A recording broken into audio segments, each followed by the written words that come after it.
Oh yeah, Jade, don't worry, the drama is done. I have one little segment here on the podcast where I just want to address the detractors' behavior in the last 48 hours, which is hilarious. Um, and then we're gonna move on from it. But I feel like I should address it. It is the elephant in the room. These idiots have gone crazy in the last 48 hours in celebration of nothing. As you can see, guys, just so you know, after my documentary now being out all week and me reacting to it, and then the Stuttering Craig interview ending the way that it ended, obviously no one's here to watch my content anymore. Oops, look at this. Almost 500 viewers and climbing. Almost 100 likes, and I didn't even say a word about likes yet. We got super chats. We got memberships. We got tips coming in. Oh, I guess that everything's changed for the worse, right? Wow, things are really falling apart at the seams around here, aren't they, guys? Do you see my point? These people create this bizarre alternate reality narrative around themselves. They really do. It doesn't make sense, the things they say and do, but they believe it, and then they act like a victory. Where's the victory? Exactly. Where's the big V? Because remember, I'm at King Streak 37. You understand that? Every day, guys, that we hit this, we are just showing how dumb they are. And right now, they're really, really hoping that today's the end of the streak. And you know what? Like I said, if it is the end of the streak, I wouldn't be surprised because the drama's over. And we might not have as many people coming by to support today because I'm playing games again. And you know what? If that's the case, then so be it. I had a great run. 37 was great. But every time that we've hit this, they're shocked, they're appalled, they're freaking out, they're seething, they're crying. And now, for the last 48 hours, they have attacked me and my content. So let me explain. So as you know, I reacted to my own documentary, and then there was the interview on Thursday, Thursday. Man, I can't even keep track of days anymore. And none of that went the way, obviously, like I thought it would. I thought that the interview would have been a lot different than it went, and it totally did not, go so well for Craig. And at the end, I basically said, that's the end of it. I ended the call insulting him because he had already insulted me. He's the one who removed his master in the interview, certainly not me. And we talked about it. We had that decompression session about it after, and some people don't like the way I ended it. Fair enough. If you didn't, that's your prerogative, right? To say if you like something or not, right? I get it.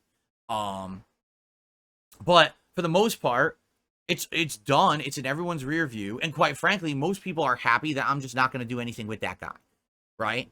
But what my detractors did, this is what they always do. They have now turned that into, that's the end of Phil's comeback. It's over.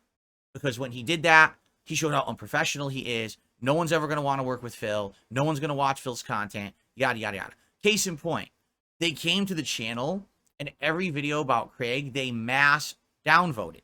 And it's funny because if you look at the like to dislike ratio, I got exactly the same amount of likes on those videos like I've been getting for the last month, which is huge. I'm getting tons of likes now on my content and everything. They came and mass downvoted it into droves, like hundreds. And it's like, I never get even that many likes and dislikes on the videos to begin with. So you literally just told your audiences, come over here and downvote Phil's content, right? That's what they did. And then they started quoting it and tweeting, putting it all over the internet. You see, this is the truth. This is the end for Phil. This is the truth. And it has nothing. What are you talking about? Like we were, but what they've all done is they only clipped the end of the show to show me shutting it down, as opposed to actually showing the entire interview where it was Craig who was very unprofessional with me, refused to apologize for the heinous things he had done to me, and basically told me to go fuck myself out of nowhere, even though I was being completely cordial with the man.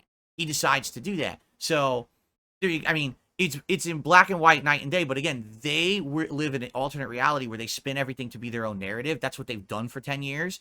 So now, that's the end. That's the downfall of Phil. That's it. He's not going to get any more views, no more support. Let's go downvote his content. Let's talk about how negative this is all over the internet. Okay? So that's what they've been doing. For 24 hours straight, they did it. I'm not kidding. I was on my day off, and I keep going back and checking stuff out. And I'm just like, wow, this is ridiculous how they're behaving. It's not reality, but this is what they think because they're just nuts. They've always been this cultish mentality of groupthink, circle jerking each other around with these kind of toxic things about me. So not only did they mass come to the videos, downvote the videos, of course, left negative comments all over the videos. They're all over Twitter doing it and stuff. I totally ignored the Twitter shit. I don't care about that. They can do whatever they want there. Fuck them, right? So then last night, as I was about to go to sleep, and I was pooped because yesterday was a very tiring day for me. As my day off, basically my wife and I tried to compact a bunch of things into the day again, and it didn't work out very well. Like, for example, It was so hot outside. We were originally gonna go out and have a fun day, and we didn't. Like, we didn't even go out because it was too hot. It was 95 degrees here. And like, you're not gonna go out and have fun. You're just gonna be sweating bullets. But I still had to go do errands and stuff. And I did. When I came home, I was so tuckered out. And we did some house cleaning. And a lamp that we have that hangs above our dining room table broke and almost crashed onto the table. So I had to disassemble the lamp so that it doesn't do that. And now it looks like we have to get a new ceiling lamp, which is fine. It's not a big deal. The ceiling lamp had been there for over a decade. I'm sure it was there when I moved in. So we're thinking about getting like a new fan for the dining room to circulate air down there. That would be nice. We're gonna look into getting a something like that. But anyway, so all this is happening. Very stressful, tiring day. And so it's the end of the day, and I'm sitting down, and I'm reading messages. I'm getting messages all day about how the week went, how the React went, what people thought about the interview. People are DMing me back about possible future collaborations and stuff. And basically, I remembered, I was like, oh yeah, wasn't it like 2-3 weeks ago when originally it was Kino Casino that had reached out to Mr. Medicare on Twitter and said, hey, Phil says he's willing to talk with you in an interview or whatever. Would you be up to it? And he responded and basically said, it's nice that these guys are trying to do a Make-A-Wish effort for me, but, I'm really not feeling good because of my cancer, so I'm going to try to recover, and we'll get back on my feet, and then we'll figure it out, right? And that was several weeks ago, like at least 2-3 weeks ago, right? Maybe even longer, because I don't even remember the time frame. So it's like, I'm about to go to sleep, and I'm like, so I realized I should, do it myself. It's one thing to have someone speak on your behalf. It's another thing actually doing it yourself, because then it shows, now that I've reacted to my whole documentary, right, and all that shit's behind me, I feel like that would be an amazing positive thing, to sit down with a guy who's been very critical of me over the years and just have a nice conversation. And I know he's probably going to talk shit about me, and I get it, to the extent I think I deserve it for the things that I've done. But I feel like that's something that should happen. And it doesn't even matter where. It could be here. It could be on his end. It could be on a third-party neutral show like Kino Casino. It doesn't matter where it happens. I don't care. It's not about me, like, monetizing it or anything like that. I just feel like it's the right thing to do. Like, people are telling me, dude, this would be the ultimate positive thing you should do. You should do it. Like, you should man up and do it. And I'm like, all right, I want to do it. So I actually tweeted out to him directly last night, right before I went to sleep. And I said, basically the way I said it, I guess people have taken offense, or did they? Because you can't tell anymore. Like I said, my detractors have been all over me for the last 2 days, trying to shit on me. Everything I say is wrong, right? So the original tweet was worded in a way that I was like, I said, basically, I think it would be a grave mistake if I didn't do this. If I didn't reach out to you and say, hey, let's do this. Let's have the conversation that everyone seems to want us to have. And I think that we should do it before it's too late. And, I'll do it in whatever format you want. I said, I've learned how to use Discord myself. And then basically I posted it, and immediately people said, he doesn't use Discord, he uses other things. So I clarified, I re-quoted it or whatever, and I was like, well, I'll use whatever then. I don't care. That's not what it's about. The point is I'm open and willing to do it, and I wanted to say it myself or whatever. So I go to sleep, and I wake up this morning, and I check, and immediately 5 zillion negative responses, right? How dare you say that? How could you? Because I said grave error, and I said before it's too late. Okay? These people, again, they're so unhinged. So now anything I say is incredibly offensive. I'm in the wrong, right? No matter how I say it or did it. So first off, in the original response that Medicare had given to the Kino Casino guys back, what was it, about a month ago on Twitter, he literally made the joke, so they're reaching out like it's a Make-A-Wish thing, right? And obviously he's joking like that, right? So do you think, even if I said it in an offensive manner, he's going to take offense? No, he's not. I don't think he's that kind of guy, at least from what everyone has told me. Obviously, that's not what the intention was with the tweet. I wasn't saying it like overemphasizing anything. Maybe you could argue, all right, that was a bad choice of words, okay? You're right. And then I said, all right, well, I'm just going to delete the tweet, and I'm going to rephrase it so that it sounds better, because obviously that wasn't my intention or anything. Listen, I'm a dummy, all right? I'm a total dummy, and I'm dense, and I say things in ways that people can sometimes find offensive. I don't mean to most of the time. Like that, I literally didn't mean anything offensive whatsoever, right? At all. The way I see it is, you know, I do want to have this conversation while it's still possible. And I want to do it while people care. You know, while he cares, I care, and the public thinks that something good will come out of it, right? Who knows? I already told you guys, I know that success is fleeting. You know what I'm saying? I know that things don't last. So it's very possible that, hey, within a couple of weeks, nobody cares again about Dark Side Phil. I'm just back to where I was. And if that's the case, I'm not going to be upset at all. I was happy with who I was before this big increase of popularity happened. But people want this now because they know that it's pertinent. See what I'm saying? That's what I was talking about. It had nothing to do with him or his health or anything like that. But I'm saying, like, but that's what I mean. It's kind of like the same thing that happened with the stupid joke that's taken out of context. When I'm playing that game and I'm talking about, you know, this child being like kidnapped by this heinous guy in town who basically runs all the crime in the town, and he's going to be sold to the slave trade and stuff. And people are like, well, that's a racial joke. It's not. It's not a racial joke at all. You could argue it's a bad joke. It's a stupid joke, and I'm a dummy for making the joke. But it's not a racial joke. It's the same thing. They're literally doing exactly the same thing again here. Is let's analyze his tweet, find ways we can spin it so that it looks like he's a heinous villain, and then just keep talking about it. And they did. Like, I was asleep, and I wake up this morning, and everyone's, you heinous piece of shit, how dare you make that tweet? I'm like, what the fuck are you talking about? I was trying to be nice.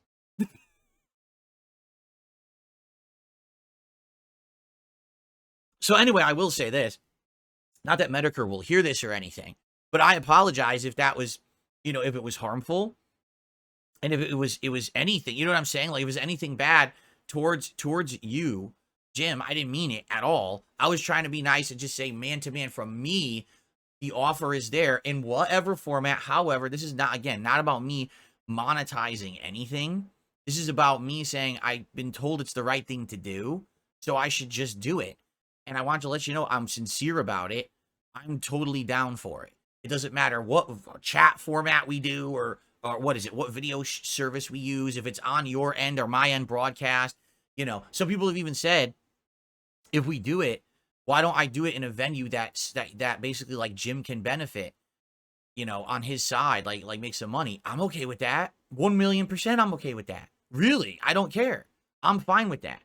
I want to do the right thing here. Okay? So there you go. So anyway, so this morning I deleted the tweet. All right? And then I reposted it for clarity. So what do the detractors do? They respond with the original tweet. Like they're responding with a screen grab of the original tweet. So I deleted the tweet because they said the tweet was offensive because I was an idiot. So I deleted it, admit I'm an idiot, and I post a better tweet. And then they just put it back like, why did you do that? You said you wanted me to remove it because it was offensive. So I did. And now you posted it up again anyway. So who's the hypocrite here? Right? This is just the point I'm making. It doesn't matter what I do at all. Anything that I do is wrong in their eyes. And that's why I don't know why people even bother listening to them or caring about what they say or do, because they just move the goalpost anyway. If the original tweet was perfectly worded to never be offensive to anyone, they would still say it's bad. They would say I'm clout chasing, despite the fact this is something that I was told is the right thing to do and that it needs to be done in a time frame that makes sense with urgency. Like, I've been told that it should be done with urgency. This may not be something that can wait. All right. So I'm like, okay, then let's do it. And let me admit to it. Because it wasn't me saying this last time. It was somebody else speaking on my behalf. Let me actually do it for myself this time. So he knows I've just been through the ringer, but I'm changing and I want to do this because I think it is the right thing to do. But no, I'm bad. I'm the bad guy, right? There's not much I could do, guys, about it. All right, you know? So anyway, it is what it is, right? So that's what I mean. Like, in the last 48 hours, okay, since I have basically been off the air, not doing anything, having my day off, it has been detractor paradise. Ha! He's not there to say anything. So let's sit here. Let's downvote his videos. Let's bombard all the videos with insane toxic comments that we know he doesn't have time to moderate. And then let's destroy anything he says on Twitter. Let's just do it, guys. Dog pile, right? Well, guess what, folks? I have a lot of shout outs to do. You guys don't hate me. That's a good thing. Let's get stuff going. Let's keep the positivity rolling. Let's not let what these morons do affect us in any way, shape, or form. Let's keep the momentum that we've had for the last month. Let's keep it rolling. And the thing is, eventually, things are going to pick up again as well in regards to, like, new content. Like, people are saying, what about Kino Casino? They're going to come back from break and whatever they want to do. They want to come have me as a guest on their show, or they want to do some kind of a collab. If they're interested, I'm down. If they're not interested, I don't care. That's fine. I'm busy. You know what I'm saying? Like, either way is cool. I got people who want to come on my show and as guests and stuff. That's cool. You know, so we're good. Like, there's no negativity. Everything's good right now. Good shit.